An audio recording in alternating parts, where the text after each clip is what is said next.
Olá, quarta-feira, dia 21 de janeiro. Começa agora mais uma edição do Foz Notícias. Confira comigo os destaques de hoje. As fortes chuvas causam prejuízos no norte do estado. Em Linhares, o asfalto cedeu e um ônibus caiu em um buraco. Em Rio Bananal, uma tragédia. Um garoto de apenas 10 anos morreu soterrado após uma casa desabar. Em Sooretama, pessoas ficaram desalojadas e foram levadas para abrigos. Um acidente grave na BR-482 em Alegre resultou em uma vítima fatal. E em São Mateus, irmãos são presos acusados de tráfico de drogas.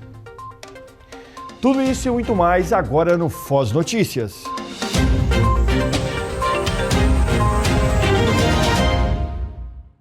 Começamos a edição de hoje falando sobre uma tragédia que aconteceu em Rio Bananal. Uma casa desabou e uma criança de 10 anos morreu soterrada. O grande volume de chuvas em Rio Bananal causou diversos alagamentos no município. Porém, a localização mais afetada foi a região da Lagoa Jesuína, onde uma casa desabou. O local, que é destino de muitas pessoas no período de férias, se tornou o cenário de uma tragédia. 5 pessoas estavam dentro da casa no momento que ela desabou, por volta das 5 horas. 4 conseguiram sobreviver e foram socorridos e levados a um hospital. Infelizmente, uma criança de 10 anos de idade acabou sendo soterrada e veio a óbito. Infelizmente, uma tragédia sem precedentes, né? Chuvas concentraram muito aqui na nossa região, houve um escoamento superficial muito grande aqui na localidade da Lagoa Jesuína. Infelizmente, essa casa desmoronou. 4 pessoas conseguiram sair com vida, mas infelizmente uma criança ainda continua aqui nessa localidade e está sendo resgatada nesse momento pelo Corpo de Bombeiros. Na lagoa ainda existe o risco de mais deslizamentos. Nas imagens é possível ter a noção da destruição causada pelas fortes chuvas. O prefeito de Rio Bananal explicou que já mobilizou todas as equipes da prefeitura para ajudar a população e conta também com a ajuda do estado. Sim, esse é o ponto mais crítico, então os maiores esforços estão alocados nessa região, mas a nossa equipe está espalhada por todo o município, a nossa Defesa Civil está prontamente atuando junto com todas as secretarias. A Secretaria de Agricultura colocou todo o aparato de máquinas para poder fazer limpeza, desobstrução de vias, retirada de barreiras, enfim, essa localidade mesmo estava inacessível hoje pela madrugada. Quando eu cheguei eu precisei de vir a pé porque não passava nenhum tipo de veículo, e aí a nossa equipe conseguiu fazer a limpeza do local para que todos os recursos pudessem estar chegando para fazer o atendimento dessa trágica ocorrência. O governador Renato Casagrande entrou em contato conosco, colocou toda a estrutura do governo do estado também à disposição do município de Rio Bananal nesse momento tão difícil. Após receber as informações da Defesa Civil, a prefeitura atuou na prevenção de possíveis desastres, porém, infelizmente não foi possível impedir a tragédia. A gente fez a limpeza e desassoreamento de todos os corpos hídricos da cidade antes da ocorrência das chuvas, isso tem minimizado os problemas lá no centro até o momento, mas infelizmente aqui nós tivemos esse desastre que realmente deixou a nossa população numa situação de muita tristeza nesse dia. Triste notícia, né? E em Linhares, a chuva causou vários transtornos. Até mesmo o ônibus acabou caindo em um buraco no centro da cidade. Foram mais de 300 milímetros de chuvas em 24 horas. O resultado? Ruas e casas alagadas. No bairro Três Barras, nas proximidades do tiro de guerra, ruas ficaram interditadas. Esse homem desceu do carro e teve que empurrar o veículo. Já o condutor desse carro preferiu deixá-lo estacionado até a água baixar. Nós estamos fazendo um trabalho preventivo já há bastante tempo, né? O prefeito Lucas pediu para a gente fazer as desobstruções das calhas todas, né? Então essa semana nossa equipe toda do Serviços Urbanos ficou responsável por desobstruir as calhas e as drenagens fluviais, né? Há 40 dias atrás a gente já fez a abertura da vala ali naquela região do Bebedouro, né? Conhecido de alagamento e empoçamento, então ali também deu uma boa escoada, apesar da gente ter casos de empoçamento e alagamento lá, né? E agora a gente está mitigando, né? Moradores enviaram imagens de diversas regiões. No bairro Santa Cruz, Interlagos e bairro Shell, o cenário se repetia. No centro da cidade, uma cena chamou a atenção. O asfalto cedeu em frente a um ponto de ônibus, formando uma cratera. O condutor do coletivo não viu o buraco e acabou preso no local. Foi necessário um guincho para a retirada. A via já estava sinalizada com cone, inclusive os outros ônibus estavam desviando do local onde a rede rompeu, entendeu? E infelizmente ele não prestou atenção e veio cair no buraco. Logo em seguida que a gente veio com a nossa equipe, com a máquina, com o MUC, e nós tiramos o ônibus do buraco. Nós tivemos o apoio da Guarda Municipal, que é um parceiro do SAAI, que logo que teve o problema a gente comunicou e eles já vieram sinalizar o trânsito e fecharam o trânsito, desviando o trânsito para que não viesse a ocorrer acidente. Por conta da cratera, os ônibus tiveram que mudar o trajeto até a finalização da obra. O diretor explicou que o asfalto cedeu por conta do grande volume de água na rede. E agora, quanto ao reparo, a gente já fez todo o procedimento para se tratar de uma rede, às vezes de amianto, ou às vezes de PVC, e ela cruza com rede de drenagem e rede de esgotos. E esse volume grande de água fez com que pressionasse a nossa rede de amianto e rompesse a nossa rede. Mas a nossa equipe já está no local e no prazo máximo de 2 horas a gente vai estar solucionando o problema. E a chuva também causou alagamentos em Sooretama. Algumas famílias ficaram desalojadas e foram levadas para abrigos. No município de Sooretama, o volume de chuva chegou a 192 milímetros, sendo 110 registrados em menos de 1 hora. De acordo com o Instituto de Meteorologia, a região permanece sob instabilidade com o registro de chuvas intensas. O acumulado provocou diversos pontos de alagamento, principalmente no interior e nas áreas próximas às margens do rio Córrego d'Água. 3 famílias ficaram desabrigadas e 5 precisaram deixar suas casas. Segundo a Prefeitura, foi definido um plano de ação emergencial e estruturado um ponto de acolhimento na Escola de Ensino Fundamental Álvaro Marques de Oliveira. As equipes seguem mobilizadas e acompanham a situação. Agora você confere comigo como fica a previsão do tempo para esta quinta-feira. A previsão para esta quinta é de chuva de dia e à noite. Linhares tem mínima de 21 graus e máxima de 25. Colatina tem mínima de 20 e máxima de 24 graus. São Mateus, mínima de 21 e máxima de 26. Em Cachoeiro, a mínima é de 20 e a máxima de 23 graus. Em Vitória, a mínima é de 21 e a máxima de 27 graus. Veja a seguir, em Alegre, um acidente na BR-482 deixa uma vítima fatal. É daqui a pouco.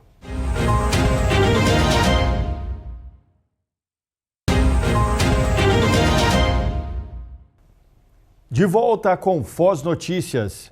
E a polícia recuperou 24 cabeças de gado de uma fazenda do interior de Jerônimo Monteiro. A recuperação aconteceu após trabalho de buscas na região sul do estado. Os animais foram encontrados em outra fazenda, depois de levantamentos feitos pela polícia com apoio de equipes de Jerônimo Monteiro e Bom Jesus do Norte. O gado havia sido levado de uma propriedade na localidade de Fazenda Velha, na zona rural de Jerônimo Monteiro. Segundo as informações, o furto aconteceu durante a ausência do proprietário. Ao todo, 24 cabeças de gado estavam na fazenda onde foram localizadas. Os animais foram recolhidos e devolvidos ao dono, que acompanhou todo o processo de recuperação do rebanho. Mudando de assunto agora, um acidente grave na BR-482 em um trecho da Biquinha, na entrada de Alegre, terminou em morte. Um carro de passeio e um caminhão-tanque capotaram e caíram em uma vala às margens da rodovia. O acidente envolveu um carro de passeio e um caminhão-tanque que transportava cerca de 10 mil litros de leite.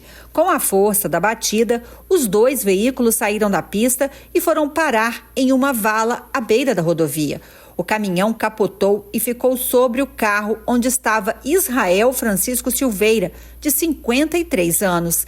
A vítima ficou presa às ferragens, com o teto do veículo esmagado pelo tanque, que pressionou o peito e impossibilitou a retirada.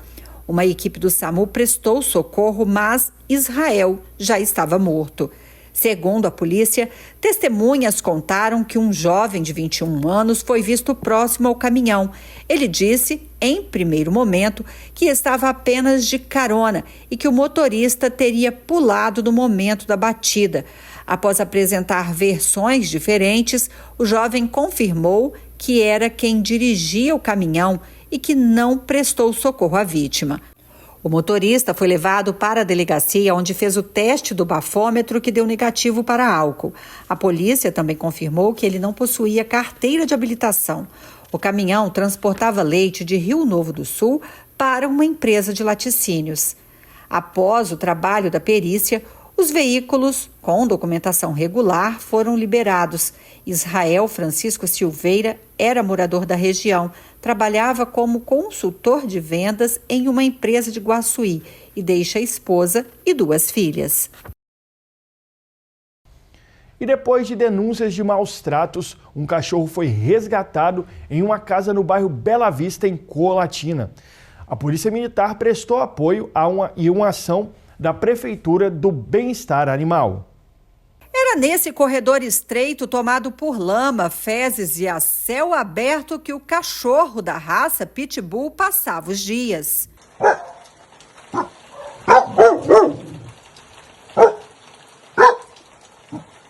O animal estava em um ambiente com restos de madeira e umidade por todos os lados, sem condições de higiene, sem conforto e com sinais claros de negligência. De acordo com o boletim da Polícia Militar, após denúncias de moradores, uma ação conjunta foi montada no bairro Bela Vista. A PM deu apoio à equipe da Prefeitura e ao Bem-Estar Animal. Ainda segundo o boletim, uma médica veterinária confirmou que o cachorro apresentava sinais de má alimentação, presença de parasitas e vivia em um ambiente totalmente inadequado, evidenciando os maus tratos. O animal foi resgatado e levado ao centro de zoonoses, onde vai receber tratamento, cuidados e acompanhamento. O responsável pelo animal, um homem de 22 anos, foi levado à 15ª Delegacia Regional de Colatina e poderá responder por crime de maus tratos, conforme legislação ambiental em vigor, que prevê pena de 2 a 5 anos de prisão, além de multa e proibição da guarda do animal. E a chuva que caiu com força nas últimas horas acendeu o alerta em Colatina. Mesmo sem registro de grandes tragédias, o solo encharcado, árvores ameaçando cair e o nível dos rios mantém a Defesa Civil em estado de atenção. Ruas molhadas, terrenos encharcados e moradores em alerta. Em apenas 24 horas, o volume de chuva ficou próximo de 50 milímetros em Colatina, o suficiente para acender o sinal de alerta e atenção em áreas de risco. Desde o início do período chuvoso, as equipes da Prefeitura e da Defesa Civil Municipal têm monitorado a cidade de perto. Foram registrados chamados para a queda de árvore na rodovia que liga Colatina a Marilândia. A Guarda Municipal precisou desobstruir a via.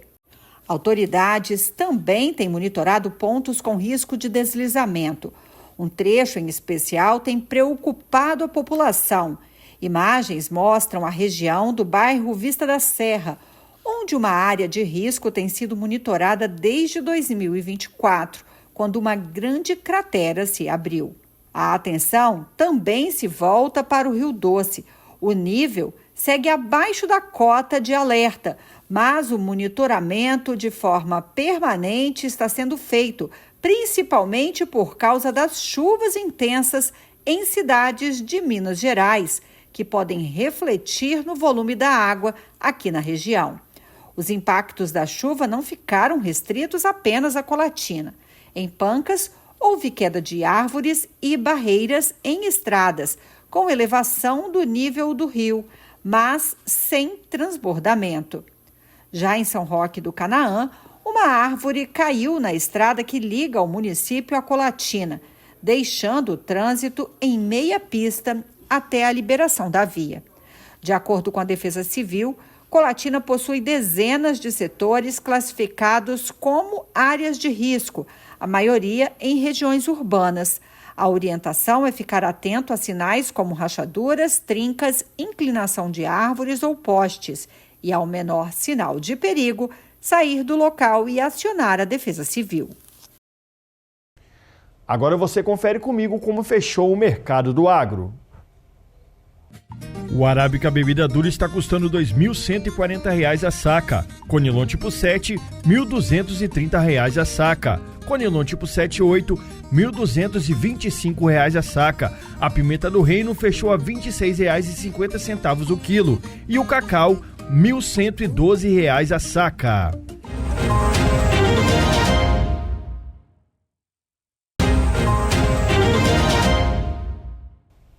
Voltamos com o Foz Notícias, agora com destaques do norte do estado. Jota Barbosa te mantém bem informado com as notícias de São Mateus. Jota, seja bem-vindo. Olá, Will Souza, amigos do Foz Notícias. É isso mesmo, Will. Começamos a nossa participação falando desses dois casos. O primeiro, um homem que foi encontrado morto em Pedro Canário. E ainda, prisão e apreensão de drogas em São Mateus. A prisão aconteceu no bairro Colina, em São Mateus. Segundo a polícia, ele estava traficando drogas e constantemente ostentava armas de grosso calibre em frente à sua residência. E ainda, conforme levantamentos da Divisão de Inteligência da Polícia Penal, as drogas ficavam guardadas na residência da sua irmã, que fica na mesma rua. Com a ação, uma grande quantidade de drogas foi localizada. Pinos de cocaína, buchas de maconha, pedras de crack, revólver, pistola com carregadores e espingarda. Segundo a investigação, o homem já tinha passagem pelo sistema prisional. O casal de irmãos foram conduzidos para a 18ª Delegacia de Polícia em São Mateus. Um homem que não teve o nome nem idade divulgados foi encontrado morto no quintal de uma casa, com ferimentos a facadas, no centro de Pedro Canário, no norte do Espírito Santo. Segundo a Polícia Militar, ao chegar ao endereço, a equipe encontrou o corpo coberto e com ferimentos causados que pode ser por faca. O homem também tinha lesões graves na cabeça. Até o momento, ninguém foi preso. Caso você saiba de alguma informação que possa levar até o assassino, é só ligar para o Disque Denúncia 181. A pessoa não precisa se identificar. Ainda falando sobre caso de polícia, foi preso o terceiro suspeito de matar uma funcionária do Hospital Roberto Silvares. Ela foi morta por engano em 2023 e você vai conferir agora. Um homem de 22 anos foi preso ontem em Jaguaré, no norte do Espírito Santo, suspeito de envolvimento no assassinato da auxiliar administrativa do Hospital Roberto Silvares, Angélica Aparecida de Oliveira, de 49 anos, morta no dia 27 de agosto de 2023. A Polícia Civil não divulgou o nome do acusado. Outros dois suspeitos já haviam sido presos em junho do ano passado. Segundo o delegado Eric Lopes Esteves, titular da Delegacia de Polícia de Jaguaré, os executores erraram o alvo e atiraram no carro de Angélica ao confundi-la com uma suposta rival. Ao constatar o erro, eles levaram o automóvel para uma estrada de terra no Córrego das Araras, também em Jaguaré. Incendiaram o veículo com a vítima no banco do passageiro. O crime chocou os moradores de Jaguaré, que é a cidade vizinha de São Mateus. Angélica Aparecida de Oliveira trabalhava na recepção da unidade em regime de designação temporária desde dezembro de 2021 até ser morta. Volta às aulas, lugar de criança na escola, não é? Então, preocupado com isso, nós conversamos com o responsável pelo gerenciamento de dados da Secretaria de Educação de São Mateus. São Mateus tem mais de 16 mil alunos matriculados em mais de 100 escolas no município. As matrículas estão abertas para o ano letivo de 2026. Para o setor de gerência de dados, é importante que o responsável confirme a matrícula da criança, como reforça o servidor público. As pessoas que participaram do processo de pré-matrícula, fizeram a sua solicitação de matrícula pelo site, né? Agora saiu o resultado de aqueles que foram alocados e as pessoas que já viram que tiveram as suas solicitações atendidas devem procurar as escolas que pleitearam para que a matrícula seja realmente efetivada. Importante reforçar que esse período é de hoje, dia 20, até o dia 28 de janeiro, na própria escola onde solicitou a matrícula. Para efetivar a matrícula, os pais precisam estar atentos para os documentos necessários que devem levar para a regularização do aluno. Certidão de nascimento, do estudante, né, ou de casamento, se for um estudante maior, já for casado, o comprovante de residência, a conta de energia, principalmente, é o mais indicado, o laudo médico, se foi declarado que o estudante tem alguma necessidade especial, né, o histórico escolar ou a declaração escolar, se ele está vindo de uma outra escola para a nossa rede agora, o CPF do estudante, né, normalmente ele já tem na certidão de nascimento, é importante verificar isso.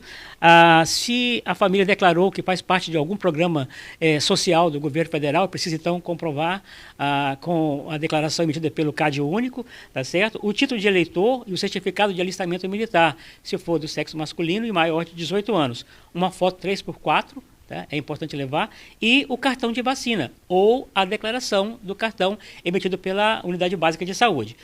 Só reforçando, as matrículas vão até o dia 28 deste mês. Caso você tenha alguma dúvida, pode procurar a Secretaria de Educação de São Mateus. E devido às fortes chuvas que atingem todo o estado, a programação desta quarta-feira, o Luau de Guriri, foi adiado para amanhã. O prefeito Marcos Batista falou com a nossa equipe. A gente preferiu adiar porque a gente recebeu um alerta da Defesa Civil do Estado que esse final de semana todo vai haver um grande volume de água, mas principalmente hoje, quarta-feira, vai cair um volume enorme de água. A gente preferiu adiar para amanhã, que amanhã parece que vai ter chuva, mas mais ameno. Então, mas vai lá amanhã que vai acontecer o luau na tenda fechada, lá no palco principal, aí será um grande show lá amanhã também. Com isso, Will, encerramos a nossa participação de hoje aqui de São Mateus. A gente volta amanhã, viu? Forte abraço e até lá. Muito obrigado, Jota, pelas informações. Te aguardo amanhã com muito mais.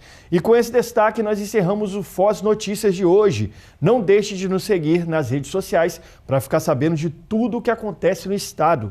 Fiquem com Deus e até amanhã.